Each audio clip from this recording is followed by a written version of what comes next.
not be running Muncie Community Schools. Tonight on Newslink Indiana, see how the House bill failed and what's next for the school district.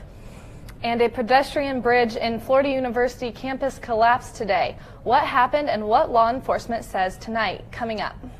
After a nice day today, but it was windy, changes are on the way. When is that happening? All the full details coming up in this newscast. From Ball State Unified Media, this is Newslink Indiana. Good evening and welcome to Newslink Indiana. I'm Alicia Ruggs. And I'm Rachel Russell. Thanks for joining us. Ball State University will not be running Muncie Community Schools anytime soon. After different versions of House Bill 1315 passed both the Senate and the House of Representatives, neither body voted on the bill before the end of the 2018 Assembly last night, killing Ball State's effort to manage the school system. Now, Newslink Indiana's Tony Sandlaven has been bringing us the updates on Muncie Community Schools, and he joins us now with more on how the measure failed. Tony, good evening. Well, Rachel, Alicia, good evening. Good evening, everyone. Wow. What an ending we saw to the 2018 General Assembly, but we'll get you caught up on that in just a minute. First, now that Ball State will not be running Muncie schools, University President Jeffrey Mearns seems ready to move on. With House Bill 1315 failing, that also means funds Muncie schools were expecting to get from the state are now no longer going to the district. The bill included an interest-free loan that would have helped chip away at the outstanding $10 million general obligation bond. It also would have gotten money that was expected to go to the emergency manager. So certainly still some questions in the air as far as the future of Muncie schools is concerned. So, Tony, what exactly happened last night? Well, simply put, the General Assembly just ran out of time. The Conference Committee for 1315 did not come to an agreement in time for both members to vote on it, and on top of that, there were technical problems as well in the Senate. The Senate initially did extend the session for another hour, but Democrats questioned the legality of that move, and ultimately, Republican Senator David Long, the Senate President pro tempore, pulled the plug. However, Governor Eric Holcomb is considering extending the session anyway to cover several bills that did not pass because time ran out and the Assembly did not vote on them. Well, Tony, we appreciate your ongoing updates of this story. For more information on these developments, check out our website, ballstatedaily.com. 4 people are dead and others are in the hospital tonight after a pedestrian bridge collapsed near Miami, Florida today. The walkway had only been in place for a few days. It was supposed to be completed over the next few months. Kim Hutcherson has details on this developing story. The university says the bridge was designed to withstand a Category 5 hurricane and was supposed to exceed 100 years. Fiat Chrysler is recalling more than 130,000 Ram pickup trucks due to malfunctions that could cause the fuel tank to sag. The recall includes the Ram 1500 pickup truck from the 2009 through the 2012 model years. The malfunction is caused by corroding brackets. Fiat Chrysler says they are not aware of any crashes, fires, leaks, or injuries due to the problem. The recall mainly affects cold weather states and Canada. Anyone affected by the recall is encouraged to contact their dealership. Now, Alicia, I know I have some St. Patrick's Day plans this weekend. I'm just hoping it doesn't rain. And I'm hoping it doesn't snow. So let's see what Ethan has for us in the weather. You know, I'll talk about coming up St. Patrick's Day in a few minutes, but so far we had a nice day today. 52 degrees was our high today, just a few degrees above our average high of 49 degrees, and our record high set back on this date 23 years ago, a very nice 77 degrees on this day. And you can see on radar this is absolutely clear, and that's going to be the story for tonight and throughout most of the day tomorrow, but things are going to be changing as we get into the weekend. I will be talking about St. Patrick's Day, the weekend forecast, and I will be talking about our next precipitation chances and when those will be happening. I'll have the full details on all of that coming up in just a few minutes. Muncie police are searching for a man who's repeatedly touched the hair of female shoppers at local stores. In several instances, the man has gone up to the women and asked for directions to another store. Then he proceeds to tell the woman they have something in their hair and pretends to remove a foreign object.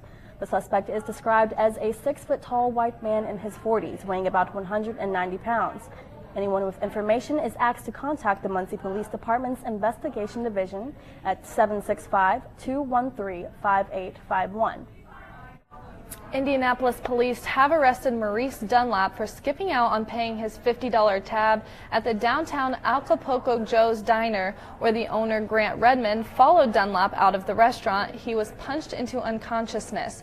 He was taken to intensive care. Redmond's partner, Robert Plank, has revealed that Redmond will need surgery for a blood clot in his brain, but will eventually make a full recovery. No further information about Dunlap has been released. And Governor Eric Holcomb's administration unveiled an online platform to help combat the state's opioid epidemic. The platform will make it easier to get access to drug treatment. Certified addiction treatment providers will be able to connect people with available inpatient or residential treatment beds.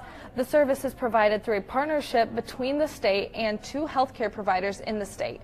It is being paid for with $10.9 million in federal funds received through the 21st Century Cures Act.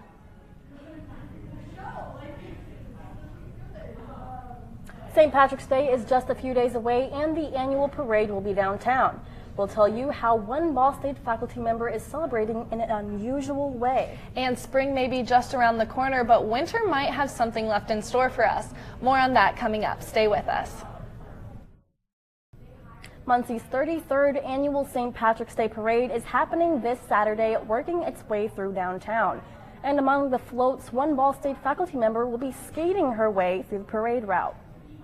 Debbie Branscombe is the communications and PR coordinator for the Teachers College, but she's also a skater for the Corn-Fed Derby Dames, a local roller derby team founded in 2010. This is the 8th year the team has been in the parade, each year bringing more fun and more awareness to the sport. Branscombe says roller derby is the world's fastest growing sport for women, and if you're interested in learning more, the team competes here in Muncie at Gibson Skating Arena. Their schedule can be found online at cornfeddd.com. After almost 70 years in business, Toys R Us announced they will be closing their stores. The company filed for bankruptcy in the fall and has continued to struggle since. Over 730 stores in the United States will be shutting down, resulting in a loss of 33,000 jobs. Online toy shopping at various companies have caused low sales at the Toys R Us stores. Local customers say they're sad to see the store go, but they aren't necessarily surprised. The company will immediately be having their going out of business sales, and the employees will be paid for no less than 60 days. Toys R Us CEO Dave Brandon told corporate staff that he's devastated that they have reached this point. And a German-based auto parts company announced today its plans to build a new factory right up the road in Fort Wayne. The announcement from ElringKlinger details plans for a 60,000 square foot facility producing materials for passenger cars and commercial vehicles. This is the company's first plant in Indiana and is expected to create up to 150 new jobs by 2022.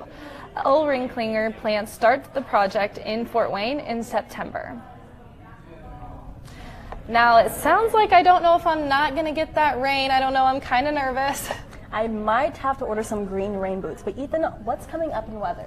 Sounds like both of you are correct for what's going to be happening on St. Patrick's Day. 40 degrees right now, with a slight wind out of the north, so it feels a little bit cooler out there. But I'll talk about what's coming up this weekend in St. Patrick's Day after the break. Welcome back. So, Ethan, what do you have for us in the weather?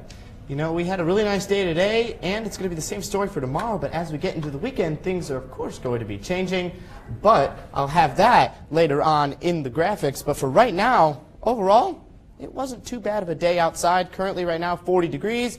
Winds out of the north 6 miles an hour, so it feels like a little cooler. 36 degrees if you're on campus right now, so if you're outside, be sure to have a jacket with you.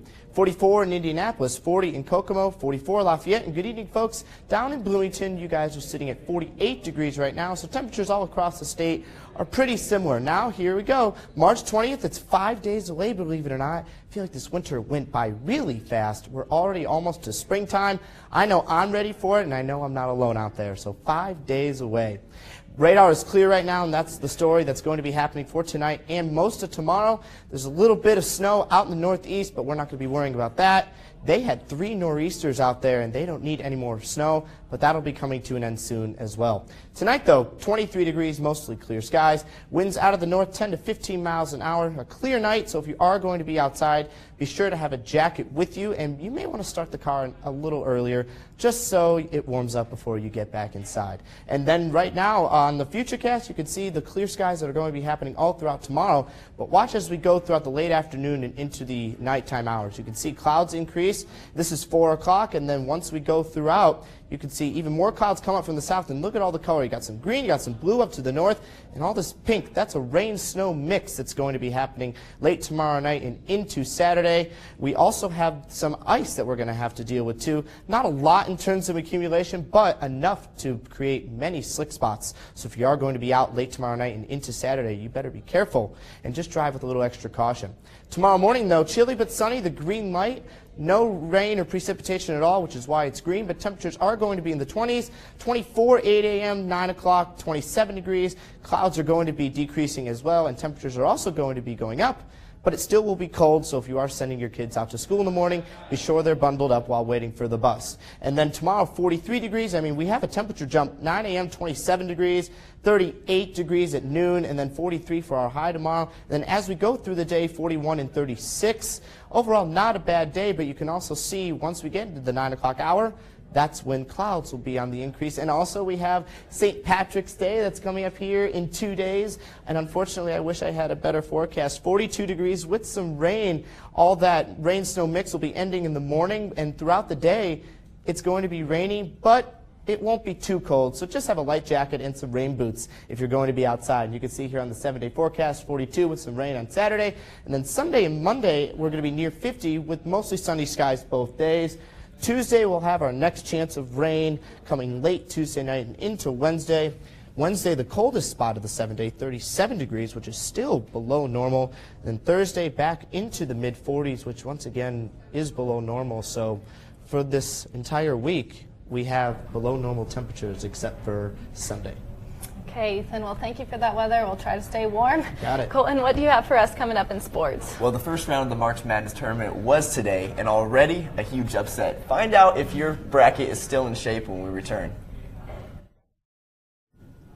Welcome back to NewsLink Indiana. I'm Colton Howard with sports. The Ball State baseball team will continue play in Indiana tomorrow after coming off a tough loss to Butler yesterday. NewsLink Indiana's Kara Burnett talks about Indiana's unpredictable weather has made it tough for practice. All right, thanks, Kara. And tomorrow's game is the first one of 4-game home series as the Cardinals travel to Dayton for a doubleheader on Saturday and close out the weekend against the Flyers back home on Sunday. Over in Worthen Arena, the women's basketball team is taking on Middle Tennessee State in the first round of the WNIT tournament. After going one and done in the MAC tournament, the Cardinals are looking to make a deep run into the National Invitational Tournament. Both teams were stuck at 12 points for a bit, and then Destiny Washington's shot got stuck.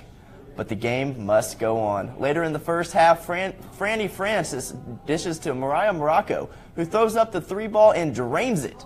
The Cardinals were running in a zone defense, and Jess Loraro throws a skip pass to Anna Jones, who lets loose and long the ball easy 3. In the second half, Ball State on a fast break here, and it ends up in Morocco's hands, and she drills another 3-ball. Ball State would go on to win the game 69-60 and advance to the second round The Cardinals were led by academic All-Star American Carmen Grande with 16 points and 6 assists. Destiny Washington helped along the boards with 12 rebounds and 15 points.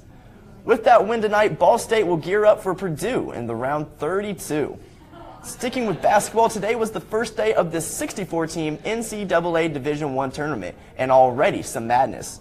Loyola Chicago was not considered one of the favorites in their matchup with the University of Miami, but don't tell that to Sister Jean. Sister Jean is Loyola Chicago's 98-year-old scouting report nun. And along with being the team's chaplain, she sends weekly emails to the team and coaches with critiques and advice. She's been with the team all year, and of course she was in attendance earlier this afternoon. There she is on your screen right there, and with 9.3 seconds left in the game, Loyola Chicago trailed the Hurricanes 61-62. Loyola Chicago quickly set up the play, and senior Dante Ingrid from half court buried the 3, giving Loyola Chicago the lead and the win for the buzzer. The first upset of the tourney, and it comes early. The Ramblers advance to the second round and will face Tennessee on Saturday at noon. Thank you, Colton. If you're a ranch enthusiast, you may be a retweet away from owning a very special ranch bottle. And we have a pair of one-of-a-kind buds that will warm your heart. That and more up next in Trending. Welcome back to NewsLink Indiana. Reagan Geyer is joining us now to take a look at what's trending tonight. Well, the term love at first sight is a common term for humans, but now apparently for dogs as well. Emily Stern, the owner of a one-eyed Cavalier King Charles Spaniel named Flirt, was shopping in Michael's one day when she happened to run into the exact same dog as Flirt. Her twin's name is Winnie, and it surely was love at first sight. The two realized that they lived less than 10 minutes away from each other.